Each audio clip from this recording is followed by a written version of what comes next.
Welcome to Radhika's kitchen. இன்றைக்கி ரொம்ப சூப்பரான எண்ணெய் கத்திரிக்காய் குழம்பு எப்படி செய்யுதுன்னு பார்க்கலாம் வாங்க. 150 ml எண்ணெய் ஊற்றிட்டு எண்ணெய் சூடானதுமே கேஸை மீடியம் ஃப்ளேமில் வச்சுட்டு கத்திரிக்காவை இப்படி 4 கோடாக போட்டு காம்போட ஒரு 10லேருந்து 12 நிமிஷம் வேக வச்சு எடுத்துக்கணும். இந்த மாதிரி கலர் சேஞ்ச் ஆகிற வரைக்கும் சேஞ்ச் ஆகிடுச்சு பாருங்கள், சூப்பராக. இப்போ இது வேறு பாத்திரத்துக்கு மாற்றிக்கலாம். அதே எண்ணெயில் கடுகு 1/2 ஸ்பூன், வெந்தயம் 1/2 ஸ்பூன், சோம்பு 1/2 ஸ்பூன் போட்டுட்டு 3 காய்ந்த மிளகாய், 2 பச்சை மிளகாய், அரை கைப்பிடி கருவேப்பிலை, 20 பல்லு பூண்டு போட்டுட்டு ஒரு 2 நிமிஷம் வதக்கி விட்டுட்டு மீடியம் சைஸ் வெங்காயம் 2 சேர்த்து நல்லா கண்ணாடி பதத்துக்கு வதக்கி விட்டுக்கலாம்.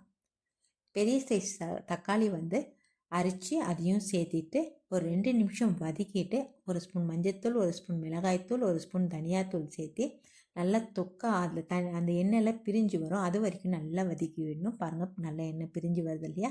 இப்போ வேக வச்சு எடுத்து வச்சுருக்க கத்திரிக்காயை சேர்த்துட்டு ஒரு 3லேருந்து 4 நிமிஷம் நல்லா அந்த மசாலாவோட கலக்கி விட்டுட்டு கத்திரிக்காய் வெந்திருக்கான்னு செக் பண்ணிவிட்டு அதுக்கப்புறமா புளிக்கரைசலை சின்ன சைஸ் எலுமிச்சை பழ சைஸில் புளிக்கரைசலை ஊற்றி ஒரு 200 ml தண்ணி ஊற்றிட்டு கேஸை ஃபுல் ஃப்ளேமில் வச்சு மூடி வச்சிடணும். ஒரு 10 நிமிஷத்துக்கு சென்டரில் தண்ணி இருக்கான்னு மட்டும் செக் பண்ணிக்கலாம். ஒரு 10 நிமிஷத்துக்கு அப்புறமா மல்லித்தலை போட்டுட்டு கிளறி விட்டுட்டு இறக்குனீங்கன்னா செம்ம சூப்பரான எண்ணெய் கத்திரிக்காய் குழம்பு ரெடி ஆகிடுச்சு. கண்டிப்பாக நீங்களும் ட்ரை பண்ணி பாருங்கள். பார்க்கவே எவ்வளோ சூப்பராக இருக்குது. ட்ரை பண்ணிட்டு எப்படி இருந்துச்சின்னு கமெண்ட் பண்ணுங்கள்.